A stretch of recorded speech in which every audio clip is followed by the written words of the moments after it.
You are now listening to the I Think I Love My Wife podcast. And this is your best friend's best friend, Chidozie Okafor, ready to take you on another journey. Are you with me?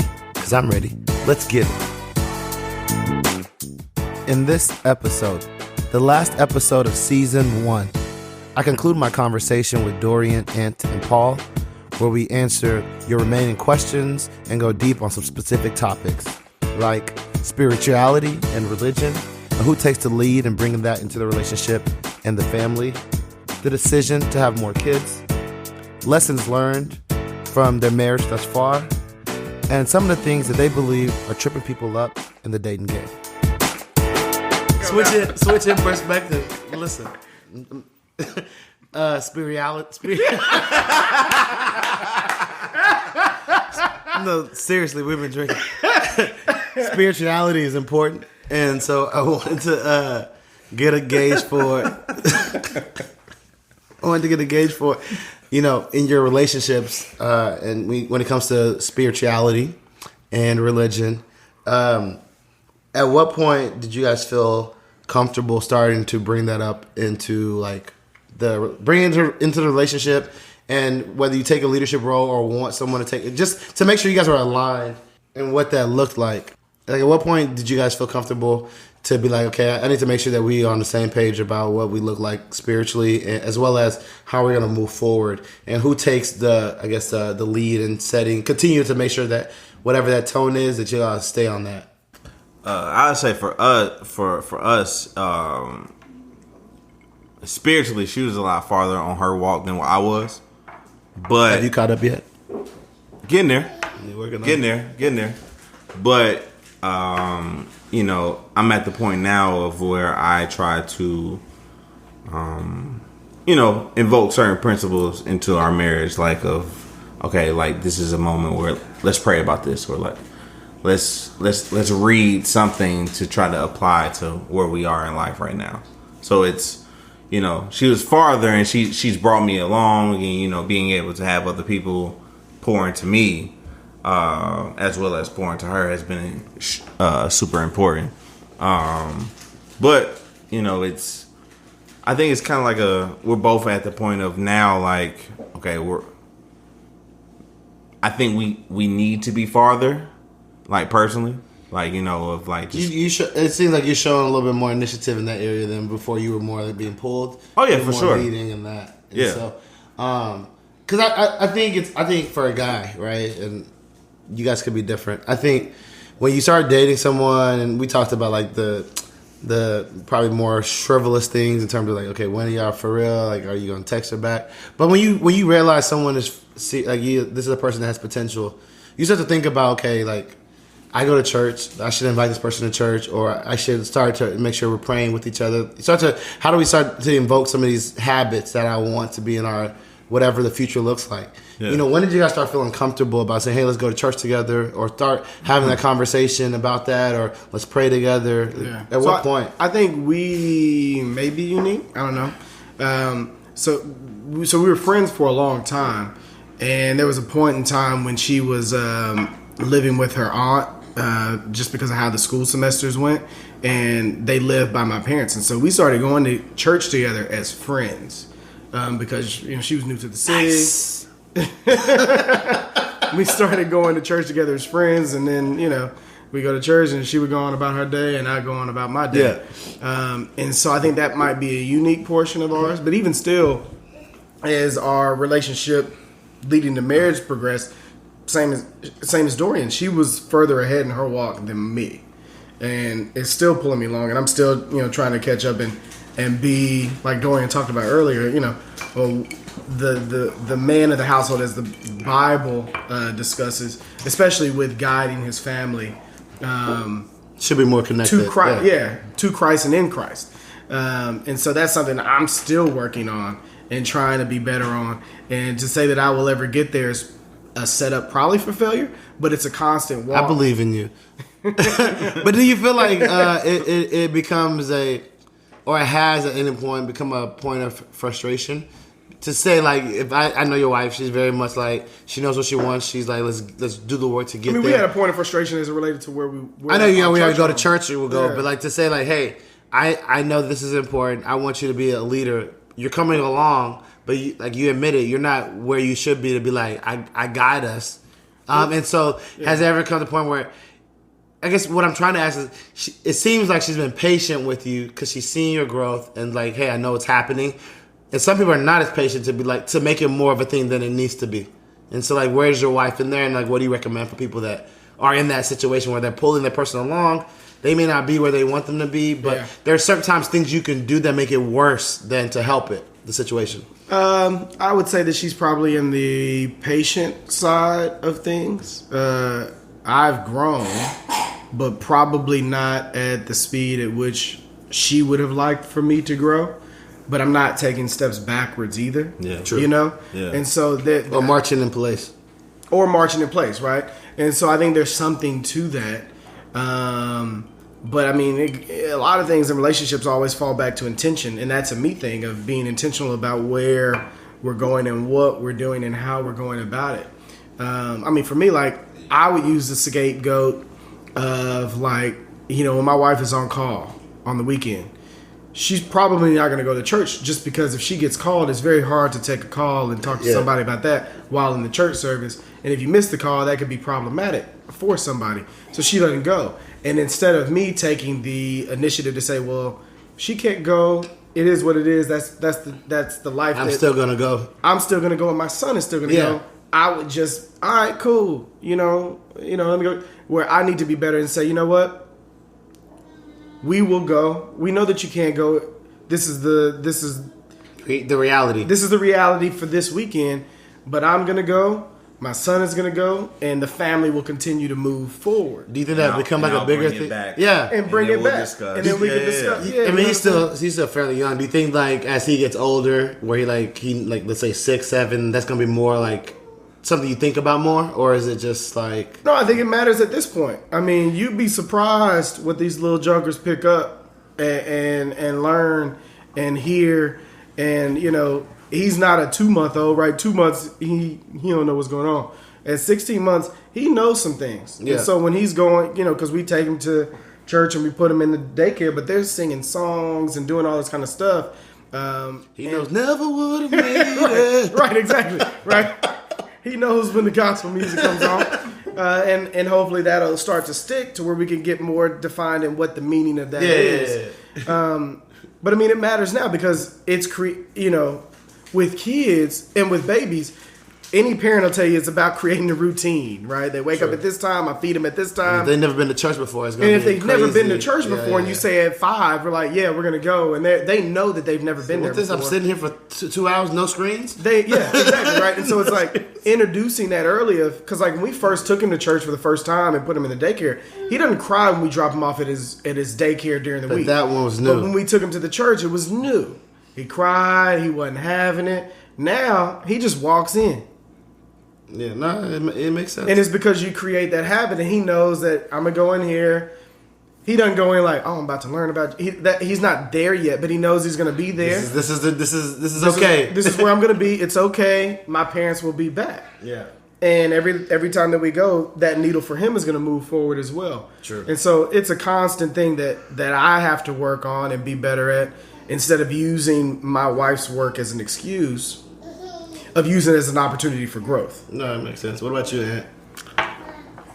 So, I mean, I think like spirituality or religion really is a lot different for me because I didn't grow up in the South. Like, I didn't grow up in Texas. Like, I don't know, in New England or the North, it's Boston, it's not as, I don't know, you know, religion was not a consistent, like, I don't know, a message or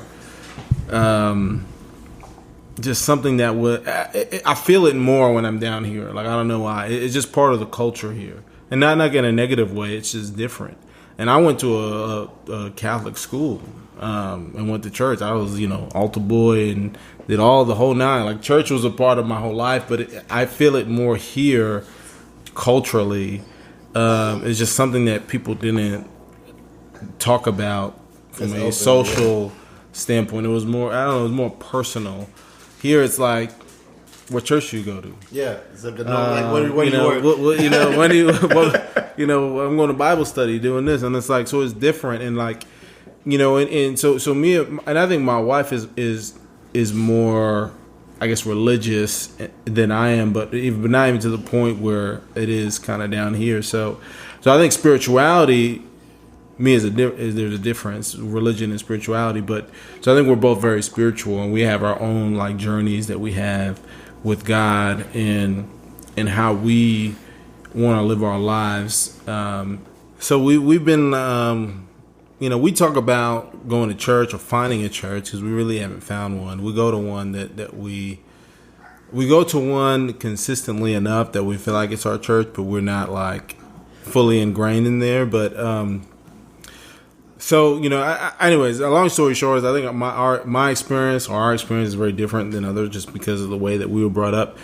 You know, the caveat too is like me and my wife are both military brats, so we didn't really necessarily grow up in one place. Like we moved around a lot, but we do believe that it's important to have a good relationship with God, and that definitely runs the way that we kind of do things at our household. Like I think one thing that's important to us, even though it might seem minor, is, you know, like when we try to eat together for dinner as much as we can, and now like we'll sit down and hold hands and like say a prayer and appreciate, you know, the food and just health or whatever it is that we're you know, giving thanks to, and our son, like he appreciates that, he understands it. Extends. You know, and he's like ready for it, and he's holding hands. We're still working on that. No, it takes a while because he didn't always do that. He'd like, you know, be doing his own thing, but now he's like, all right, I want to hold hands. Into the food. And then like his favorite part is to be like, amen. Yeah. You know, at the end, Yeah, and like,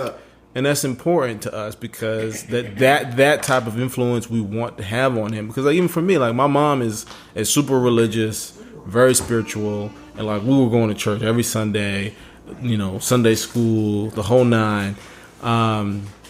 And you know, it just for me, just to see her, like she'd give us money to give for offering. You know, and it makes a difference because when you get older, it's like you see who's like philanthropic. It's a norm. And it's not. But when if it's normal for you to like give back and understand that everything that we have, that we receive, whether it's through work or whatever, like you have plenty. You're more than enough to give back to people who are less fortunate. Like that's where I get that from. And it's not like a thing. It's not like overextending to give whatever amount to a charity that I believe in that's actually doing good work, because I know there are people that are less fortunate. So those are the type of things that we want to, me and my wife want to obviously give to our son or our kids if we have more. So, you know, I think that's important to us. So we're on the same page with that for sure. You just said if we have. Do you want more kids? I mean, absolutely. This is just no. Okay, absolutely. I thought you were about to give me a lawyer answer. My situation protracts itself. Well, yeah, my thing is I want to have. I want to have at least enough to have a basketball team. Not a team.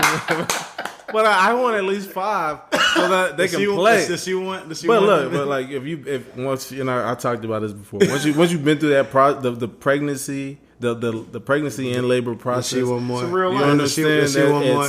Does she want more? We definitely want at least. Does she want a more. basketball team? Not a basketball team, so but y'all- definitely we'll y'all get in one between more. 2 and 5. God, That's my wife. Your wife is. She want a team? Yeah. You don't want a team? No, How many you want? like 2 to 3. Okay. He said And two 3 in is the possible. 3 is Two- impossible. He said 2 in the possible. Doing out here playing spades with his kids. Yeah. I got 2 of them. She want like 4 or 5. I was 2 in the possible. What are you now? I'm just one more. One more. And what is she? She's one more now. Okay. I was 2 in the possible prior to. It wasn't a question we had for it, but he said it and it made me think about it. We are on the same page. She's always been 2, and I've always. I feel like the people that say, I feel like the people that are lying, be like, oh, we want to have this number.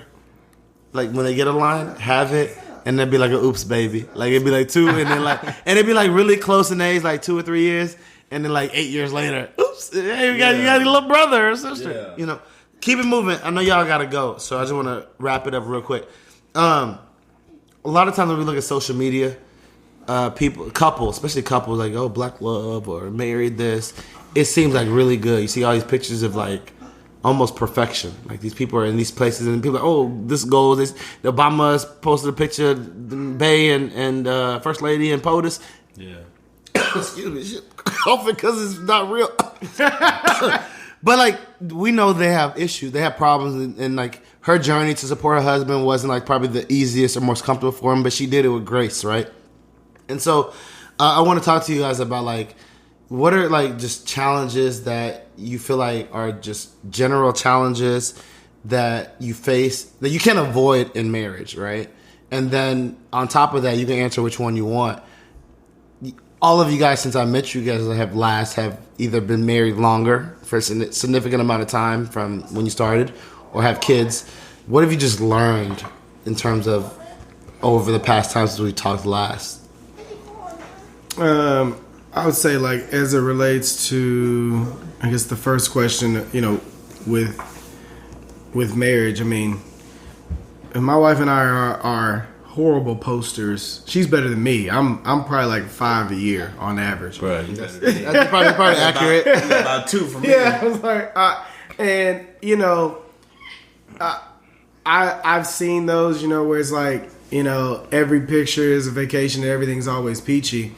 And, you know, I think I said this during my podcast, but there is no relationship that exists. And this isn't just marriage, but like no relationship that you have that has weight behind it, with, you know, a brother, a sibling, with a wife, with a family member that has real weight, that doesn't have trials and tribulations. Period. Right? You're going to have disagreements. And if you're not having disagreements, you're not having real dialogue. Now, disagreement doesn't mean we need to go fisticuffs, but that's where the growth is, in my opinion. Since having a kid, way more things in the world bother me and concern me. Like, it's like you're raising somebody else who's going to grow up and get to a point 20 years from now where, you know, you see what's happening in our world, and you see what's happening in politics, and you see what's happening in the, you know, some of the divisiveness that's in America, and it just concerns me of not how it's going to affect me, but how it's going to be impactful or impacted upon my son and hopefully future children. And it's things that I never worried about, never thought about, but now it's like, you know, a lot of my wife's and I's conversations when we're talking about. I thought you would say a lot of my white friends. Oh. Keep going. He's like, well, I'm a white. My wife's and I's conversation is about, you know, what is our son gonna grow up into? I mean, I have some. If only my, you know. No, keep going. Sorry. But what they're gonna, what he's gonna grow up in, and how is that gonna be impacted upon him? And it just makes you worry, bro.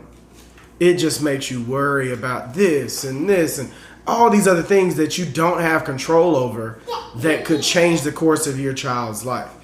And if you would have asked me 2 years ago, like, what would you say, Paul? I'd be like, you know, I don't know, my man gonna be a superstar. Just stupid stuff. But now it's like all this stuff that worries you, not because it's gonna affect me. His hand-eye coordination ain't as good as I thought it would be at too. Nah, his is dope. You know, he gonna be a left-handed pitcher, man. He gonna be in the league.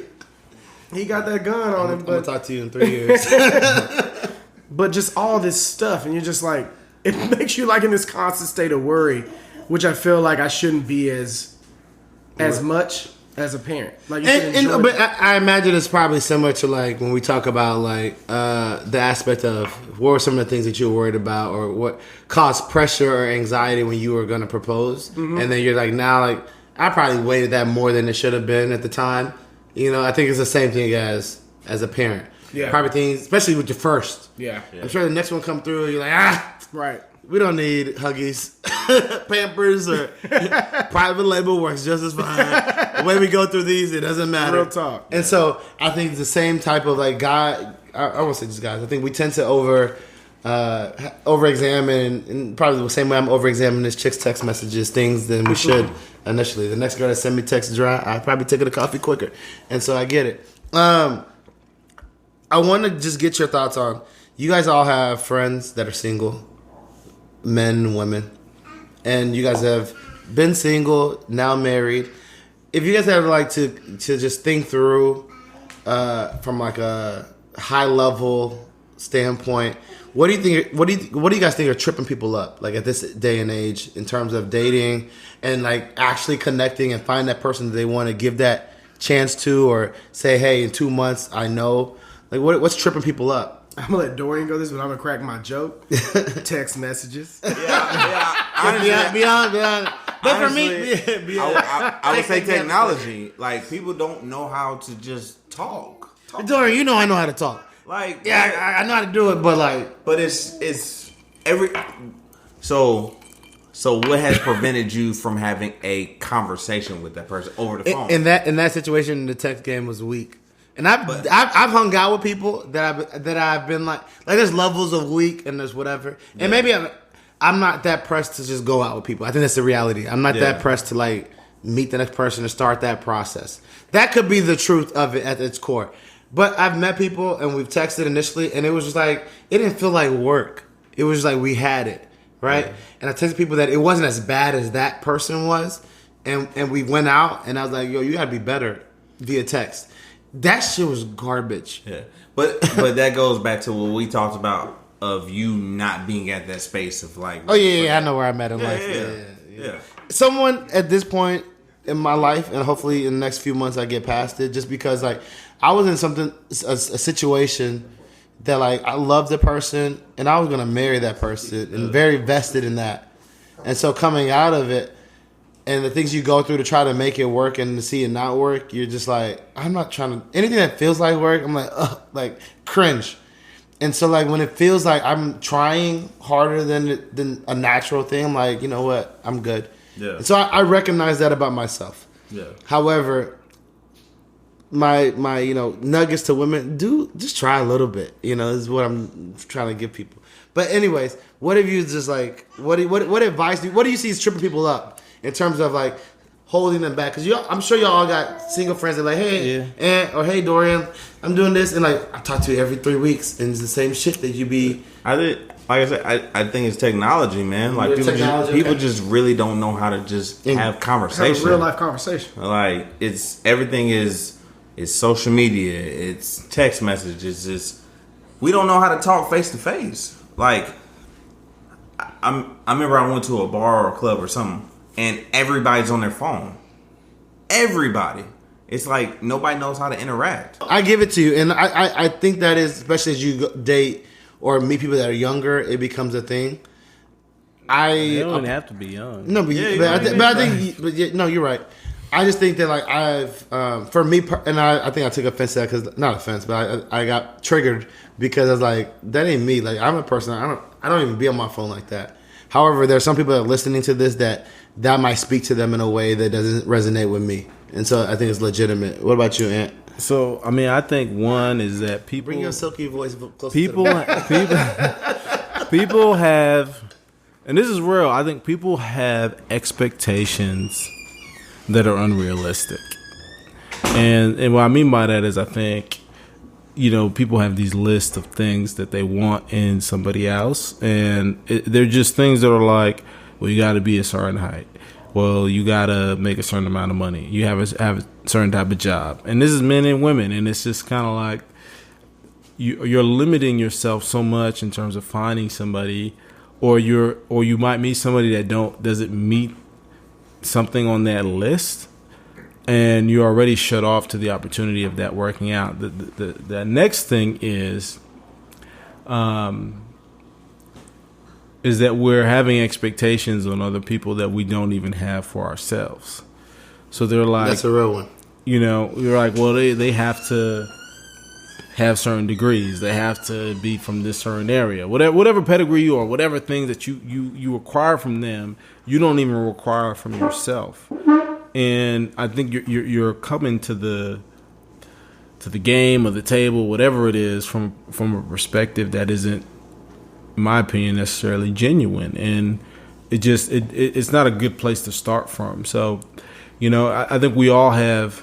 If you can understand that everybody has their flaws, everybody has their baggage, no one's perfect, but there is somebody that's perfect for you. I think you'll have a better you'll have better results. It may not necessarily lead to marriage, but I think the journey that you have will be more fruitful, and you'll learn from those experiences more, as opposed to saying, all right, well, I'm going to interact with this person because that's what is going to be good for the gram, or that's going to be good for what my family thinks. It's like, I think a lot of people just got to do a lot of soul searching and reflection and figure out, like, this is where I'm at, this is where I want to go, and understand that you're not necessarily dating for potential, but you're dating for someone that's going to give you the fulfillment that you need now and moving forward. And it's a lot of it is faith. Like you put in faith in that person. You put in faith that you've lived enough to make the right decision. And I think I find some of my friends that everybody's looking for this right time and this right person. And I'm sure that there have been times that would have been perfect, and there have been people that would have been perfect for them, but it's the mind space that you're in that you just, you don't allow yourself to be open to that.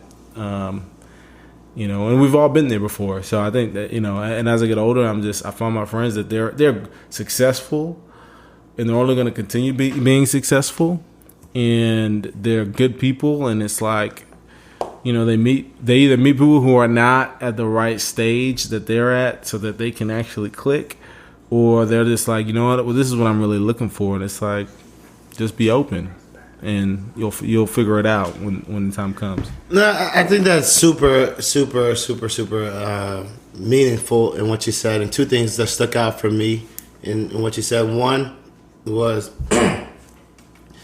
some people are dating for perfection, and I recently saw a sermon from Stephen Furtick, the pastor at Elevation Church, that said, hey, we out here, like, you shouldn't be looking for potential. You need to be looking for patterns, because the patterns are going to be what's realistic and what you actually see in people. Your potential may or may not happen, but the patterns that people show you is what's real.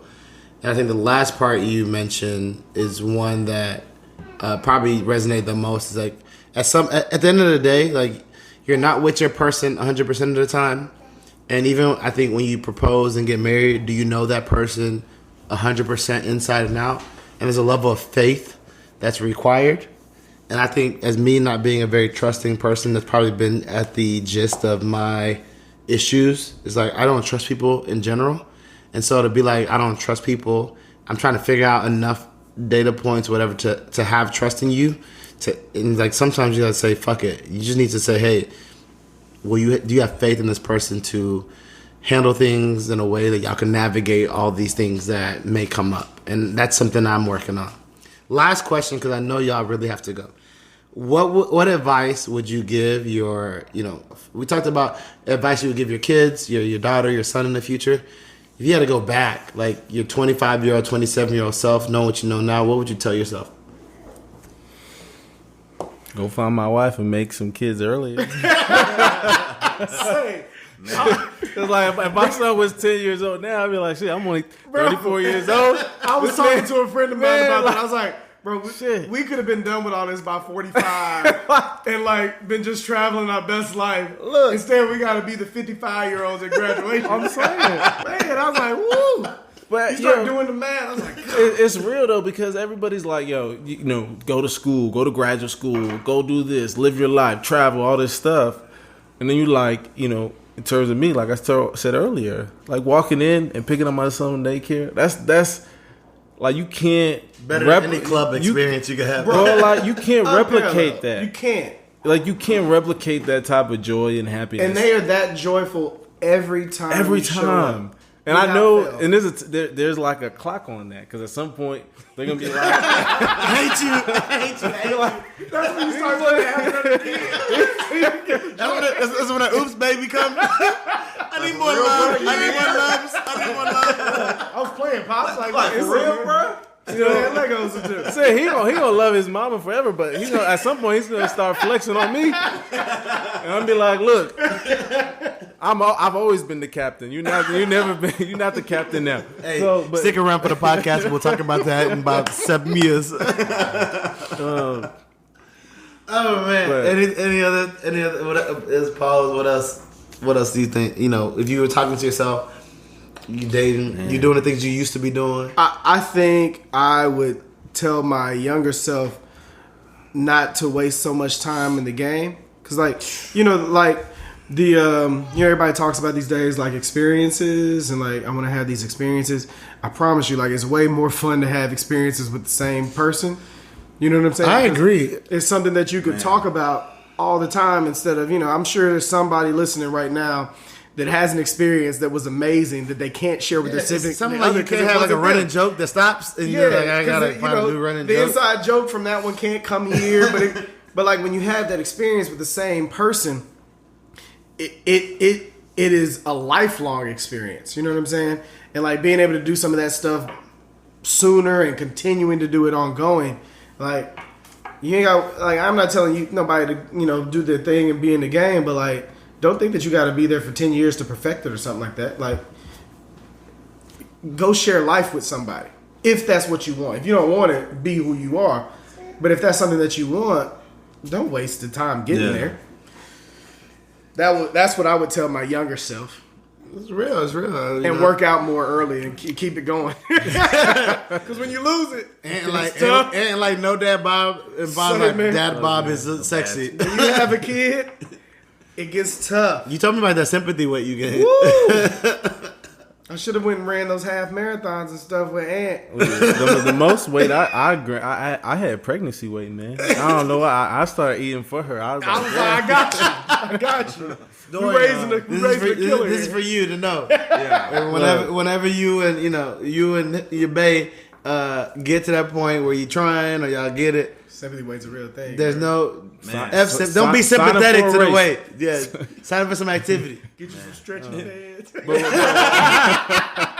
Some jeans and some stretch.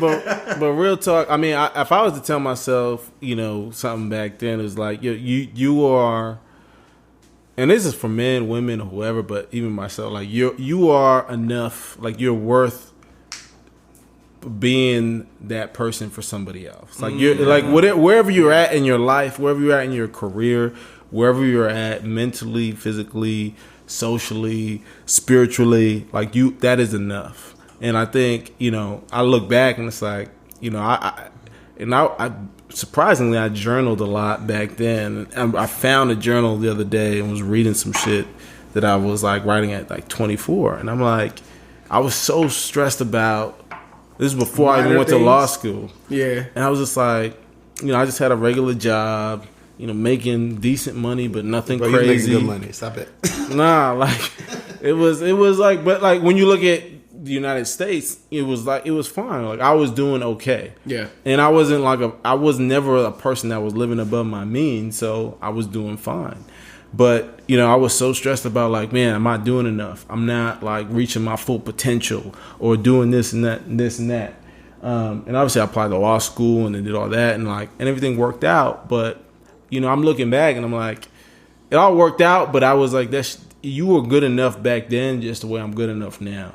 Yeah. And I think we all question ourselves. Yeah. Even now, I'm like, all right, am I doing enough sometimes? And I'm like, look, you've been through enough in your journey that this is more than you can even ask for. But as long as you handling your responsibilities and you doing what you need to do on a daily basis, like you're enough for somebody. And this is in a relationship context that like I could have been, if I met obviously we needed to wait another 6 or 7 years before we met, but I wish I met my wife back then, and we were at that space where we were ready to do this. Sending kids you to know high what I'm school saying? right Shoot, man. Man, if I was 45 and my kids were going to college, man, math is that would be real. That would be so real. Shit. Well, I appreciate all of your time, and this is a wrap, season 1. Like, from the bottom of my heart, I appreciate it because y'all know me. I talked about doing this for a long time, so I appreciate the contribution you guys have had to it. I hope people have learned something, added to their toolkit, seen this as a medium of value to them in terms of how they think about life. Not only if they're single, but also continue with their relationship and their marriage. Really appreciative of you guys, like, just being around for, and the nuggets that I've gained personally, and all the things that the people have learned from it. So be on the lookout. This is a wrap for season 1. We're going to continue to try to be better and have more people, have more experiences that we share. Tell your friends, tell your family, tell your cousins. Add it on Instagram at ThinkLoveWife. Subscribe to it. We're on all major platforms. I'm not paying for no sponsorship or no promotions. I want this to be really real. People that love it, tell people of it, and get that net promoter score higher. And we'll make it do what it do. So stay tuned. Follow us on Instagram at ThinkLoveWife, and we'll let you know when we come out with season 2. Thanks.